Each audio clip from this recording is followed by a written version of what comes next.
One of the things I'm trying to do this season with this series is feature my favorite kind of New York restaurant, and that is restaurants run by chef owners that are there, places that reflect their personality. Today we've got two great examples: Prune, Chef Gabriel Hamilton's little place on First Street, and Crispo, well, Frankie Crispo's place on 14th. I remember when this place was called Casanis way back, and then it went out of business. Gabrielle lived in the neighborhood. The landlord talked her into doing this, and she's the reluctant chef. She is great, though. She's added so much to this neighborhood. The place is packed all the time. It's a little jewel. Food's great. Let's meet Gabrielle. She's one of my favorite people in the city in this business. One of the things I just love about this place, there's not that many of these kinds of restaurants, but there's a real sense of the owner having an imprint over everything. I mean, you walk in here and there's just Gabrielle's sensibility from the moment you walk in the door. And then when you open this, it was kind of a bold statement in terms of your cooking. It's big, it's assertive, it's this kind of, grab you by the collars and shake you food. There's no nibbling around the edges with this stuff. Celery with meat sauce. That's an excellent vegetable side dish. Yeah, and at that time, this was What radical. vegetable doesn't need a little meat? Well, I think the opposite always kind of pisses me off, actually. Like when I walk into a restaurant and I can tell immediately that it was some tossed off concept, that there was a guy with money and a girl who had a, brownie recipe or something. It's like, oh, I can do this, and we're gonna sleep with the pretty waitresses, and I'll be at the bar all night long. We'll hire a designer and make this. And this is the soundtrack, and this will be the bread, and we'll take the lighting that we saw at that restaurant down the street, and we'll take the couches. It just sort of, I don't want to spend my money there, and I feel taken, and and then when they get 3-star reviews, it even drives me more crazy. It's like, come on, there's no sense of their heart here. Yeah. So. Yeah, I like the places where people are very alive in them and put your imprint. We had to do this tonight. This is the monkfish liver, and I'm going to cut this on camera. First of all, that just looks like foie gras. The color of it is just beautiful. And then if you look at the consistency of that, like foie gras, it has that pink, custardy, livery blush, the way fresh foie gras would. And this is just a little soy. I suppose a little olive oil. We'll just spoon a little of that over, and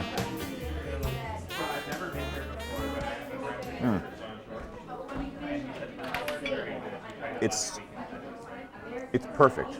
It's like foie gras custard, but it tastes like fish. So it's like the fish of foie gras. Does that make any sense?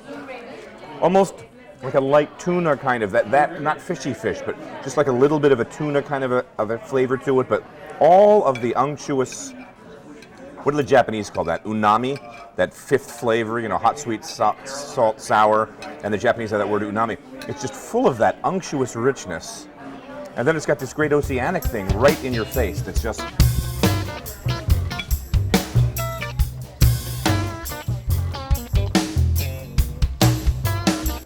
I just wanted a place that was more, frankly, it was a reaction to all that I had been doing and that I was fatigued of. And stupidly, I thought, God, I wish there was a restaurant like this in New York, so I'll open one. And of course, then you're working in it all the time. You never get to eat there. Be careful what you wish for. Yeah, you end up doing it. After the monkfish liver, after the salmon roe, I went for the big guns. Yeah, deep fried sweetbreads with capers, brown butter sauce, and bacon. You got your lipids, you got your organ meat, you got your pork belly, and you got your lemon. Works for me. Your background's, everyone's Motley. background's different. No, tell me about growing up for you, because you have these great influences good. early. That part is good. Yeah. So talk about it. I have a French mom and a artist dad, and we ate very well, although slightly masochistically for children, I think, at the time. But she made us eat very bizarre. Try the boudin noir, it's good. Exactly. You're not leaving the table until everything on your plate is finished, and what was on it was ratatouille and sweetbreads and marrowbones and odd low cuts. And she was feeding a pretty big family, 5 kids, with no money, and I think her parents had the war mentality and that whole well, you know, we had like one piece of saran wrap that you had to wrap your effing sardine sandwich in and take it to school. And so we were ridiculed on the school bus all the time. You mean sardine sandwiches weren't that popular in the New Hope area? The stench with the oil seeping out into the brown paper bag with your sort of bruised pear as your, while everyone else has Jell-O and snack pack. Humiliating, but now, of course, very appreciated. I mean, now you've got sardines on your menu at the bar, and you they'll serve never sweetbreads and ratatouille. And the pears are really rotten too. So the bug was set early. Yeah, But it didn't take. I mean, you went to college. You were a bright kid. You went to Hampshire. I went to Hampshire College. I And went to then NYU. postgraduate, I went to University of Michigan. And MFA in fiction writing. I completely trashed my degree after I got it. I mean, it's good to get it because it builds your self-esteem or whatever. But and no experiences are unworth having. But well, here I am. So I came back and got a restaurant in the first 10 minutes of having gotten a degree. And there's something very gratifying about this work in the end. And it's also what I know how to do, and I'm good at it, or a lot of parts of it I'm good at. Some I'm not so great at, but I'm here to learn. Order one pappardelle, one carbonara, one veg. What can I say about Frankie Crispo? I've known this guy for 25 years. He's a Philly boy like me, came to New York to pursue his dream, had a few bumps in the road, man. Frankie's part of that whole Charlie Palmer clan that came out of La Côte Basque, and he's really, really every bit as good as all those guys. Now he's got his own place on 14th Street, and I love it. This place has a real sense of the neighborhood, a real New Yorkness to it, and Frankie's there all the time. He's the big guy cutting the prosciutto in the back. Let's meet him. All right, so I love this place. You walk in here, it's unmistakable. You don't even get in the front door. That's your door handle, baby. Crispo, you get the big fork. You know it's a restaurant, okay? That's no massages, no yoga. They're not selling CDs here. It's a restaurant. Fork, first hint. And you can see here we clad it with all the river stone that we dug out of the basement when we were doing the plumbing. These are old taps. This is from the old Freon systems. So I made this. I had some extra steel left over, so I got into welding and I just welded them up. See the bar we cladded. We have old beams, and then with these subway lamps. These are the turn of the century. They're a copper brass casting. These were coated with thousands of coats of paint, layers of paint. Got it. I like it, baby. Always thinking, Mike. How can I save another nickel? That's right. This gorgeous wood, man. I mean, this stuff is sweet. This is like recovered New York stuff, right? It's great stuff. That's it. Hodgepodge all the way. You know, and this place had tremendous possibilities if you just explore it. And we used a lot of the natural, elements, the brick walls that are inside and so on. But back here, for example, the carriage house, to enclose it and say, hey, how can we use this thing 24/7, 12 months out of the year? And that's what we're doing. Yeah, the space we're sitting in used to be an outdoor, open. This was a backyard basically of a brownstone. Backyard with flower beds, slated floor, and so on. We took over the spot, completely gutted it. Took a couple of years. Yeah, it took. 9/11 occurred in the middle of this, was, which yeah. just kibosh on everything. Yeah, a couple of years, but nevertheless, it was a project again, about what we can do as opposed to what we can't do.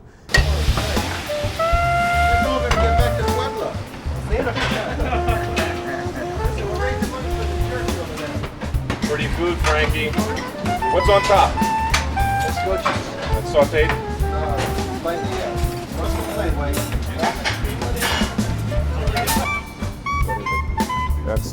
It's lamb, braised lamb shank, just pulled off the bone, quince butternut squash on the top, little Yukon potato flan, jus from the braising liquid. It's a hell of a lot of flavor on a plate. I'm eating one of these in about an hour. Don't sell out. Bronzino, boneless, cipollini, onions, Italian, little bit of sauteed escarole, just wilted. Veal, braised artichokes. We'll figure out what those little things are.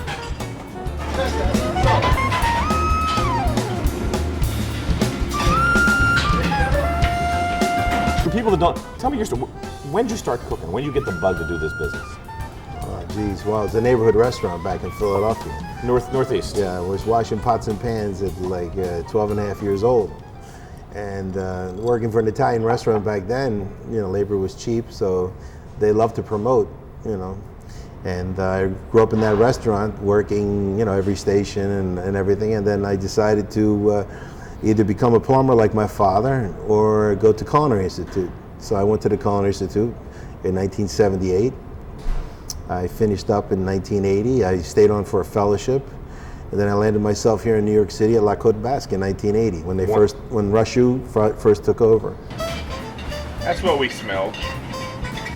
The meat market, we didn't buy because of the meat market. We just, it was a reasonable rent. I remember. And it was a little iffy to block. I mean, it's tight. On any of the streets like 14th Street, 34th Street, Houston, it's very, very difficult to run a restaurant because they're in between the neighborhoods. We are between West Village and Chelsea. And even though we have traffic, subway traffic and all, it's, and it's just, the in-between streets, it's much more charming to go to a restaurant in the West Village, tree-lined streets and so on, than it is to come onto 14th Street for some reason. But we seem to do okay. Talk about the kind of food you're doing. So you come in here, you're a guy that's cooked everything, you've been all around New York. What did you see?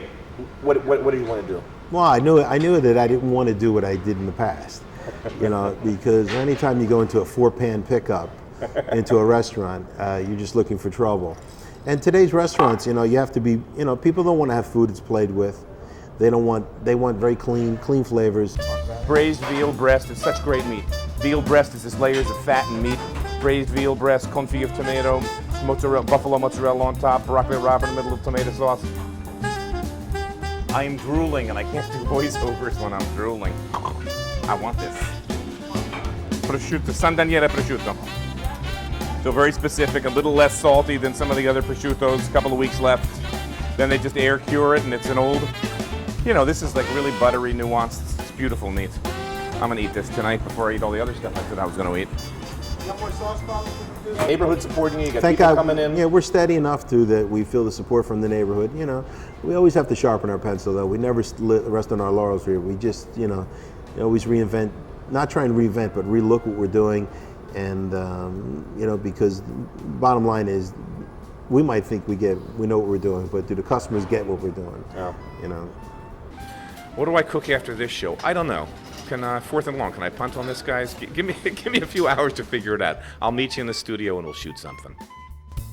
I don't know what I was thinking with Prune and Frankie Crispo. What was the connective tissue on this one again? Every time I want to do these shows, and then I get to the cooking part and I think, that's pretty interesting, Mike. Now what are you going to cook? Well, I don't know. All I know is Gabrielle Hamilton down at Prune is one of my favorite chefs around and one of my favorite people. She's a pip. She's a great cook, brilliant kid. She's going to have a book coming out in a year or two that's going to be a must-read. She has an MFA. I don't know if we talked about that, but she has an MFA in fiction writing, so she's the real deal. She's the package, man. She's bright. She's iconoclastic, and the girl can cook. And I always, kind of, in terms of her cooking and me going there, every time I go there, I eat the sweetbreads with the bacon and the brown butter, followed by the monkfish liver, followed by the cabbage. And she's like, Michael, we have so much other light stuff on the menu. Why do you want? I don't know.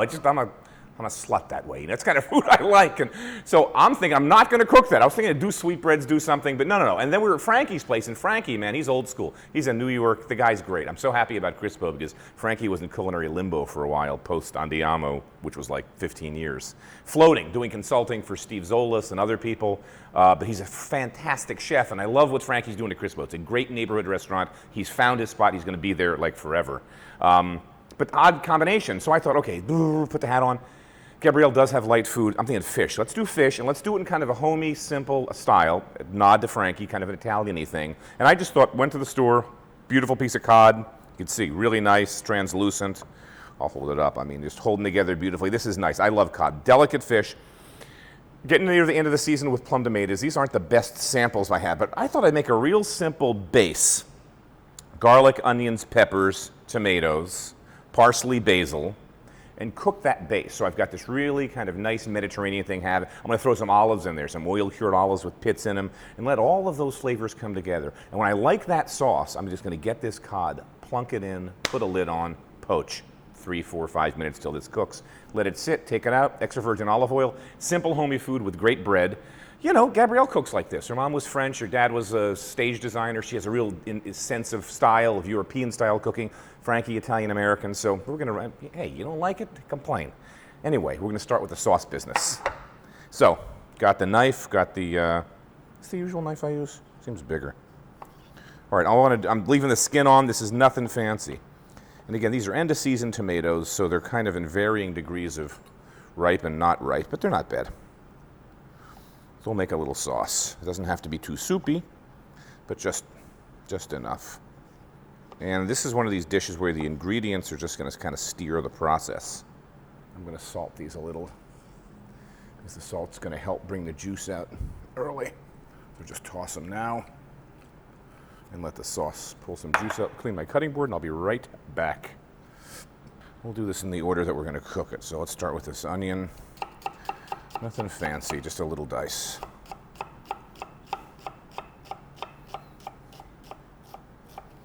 Put that over to the side, and we'll mix it in with the garlic because they're going to go in the pan together. And the garlic I'm just going to slice kind of larger chunks because it's really going to get a chance to stew with the tomatoes. And I don't mind, it's going to cook out, I don't mind little slivers of garlic when I go to eat this because it's going to taste great. Doesn't have to be too fine. And while we're doing that, we're going to put a little bit of this, take the seeds out because they're the hottest part, and just get a little bit of this hot pepper, little jalapeno here, and just this we're going to cut nice and small so you don't ever get too much of this. I just want a little background burn there. Half a red pepper.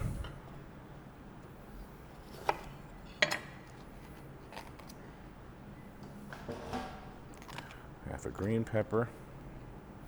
Try and keep my cutting board organized. And I'm going to take out these little ribs because I just don't think they add anything. I don't like them. All right, clean that pepper up. Same thing here. And we're just going to cut these. Let's cut them like on a medium large dice so we know we're eating them. And that's perfect. Here I'll do the same thing. I never like this part of the pepper. It's a distraction. And line them all up. I've got a pan getting warm behind me. All right, perfect. Clean up the mess here. Then we'll meet you at the pan in a second.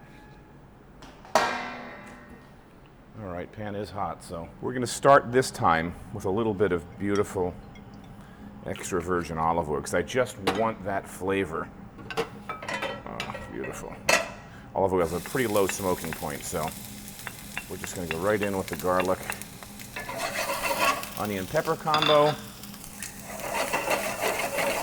We're just moving it around the pan so it's all cooking and it's not piled up on top of each other. And it's about another few seconds. We're going to add these peppers. Then move around.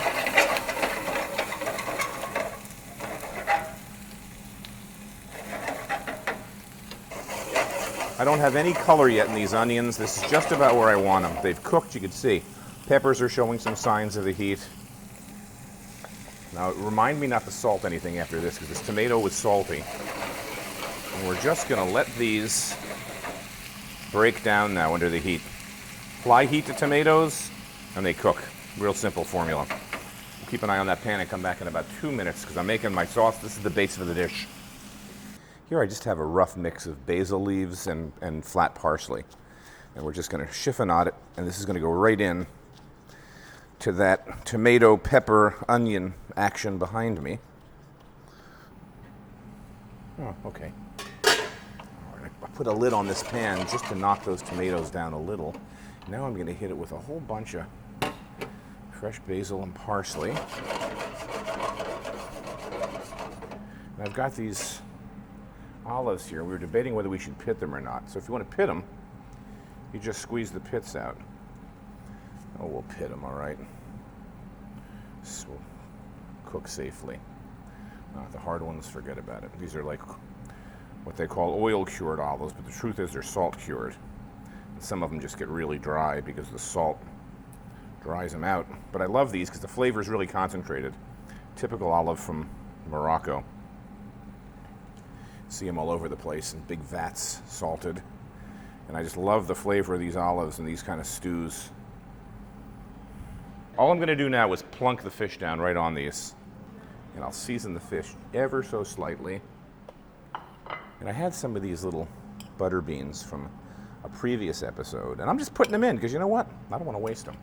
So we'll put some butter beans in here because I just think beans are going to work in this dish too. And the beans are already cooked, so I'm not really worried about them cooking. Then we're going to put a lid on this whole thing and let the fish steam. We're going to take a peek. It's been about 2.5 to 3 minutes, so nice, real slow. I'd say another 3 minutes, maybe 5. This piece will cook first, but we're going to let it just cook all down. Another 3 to 4 minutes. This fish is done. I'm not even going to worry about it. Look at that. It's beautiful. And we've made this great broth because we had the lid on, and I'm going to just do this to show you. I'm going to put a little knife in there. I'm going to shut the heat off. Oh, it's perfect. It's done. D-O-N-E, done. I'm going to put a little side towel down because I hate putting pots on cutting boards. That's just a bad move. And I'm going to use my slotted spatula to just try and get the fish out without having it fall apart. This is really flaky, delicate fish. So we'll put that piece in the center. And this is the challenge. All right, if I can get this out alive, it'll be a miracle. If not, come on, baby. Oh, put it back together in there. Don't worry about that. That was bound to happen. And this guy went in here. Upside down, sorry. That guy went there. We'll dissolve through all this mess, I think, Kirk. All right. Now, before I do this, let me just do one extra thing. I'm going to mount the sauce with just a little olive oil to carry that olive theme, and then we're going to just go around the outside here. So we have a real simple, Mediterranean-style fish stew. And we have broth from the fish. I'm going to get this broth now and just spoon it in. A little bit of fresh parsley. Just don't use your fingers, Michael. Just get some fish in the center of the plate. And you can see it's almost, if you look at this fish, look at that. It's almost custard-like. See that? Can you get the light? The lights are funny here. Look at that. See that sheen, how it flakes apart? Look at this, the next flake over. It's perfect. I mean, it's not the way I cook, it's just the way cod cooks, but almost custard-like. Let me clean that up. We're making small portions here today. Pretend we're regular people. And just a little bit of this on the outside. Got a couple of the olives in there. Make sure we got plenty of this broth. More. And that's the act. And then you're going to do with this the same thing we always like to do. Just get a nice crusty bread and maybe an extra drop or so of just a drizzle of olive oil. Yeah, that's perfect. Just like that. That's beautiful. All right, we're going to nibble on this now. And again, this fish is just, I love cod because you get these big, gorgeous flakes like that. You get a little of this broth here going on.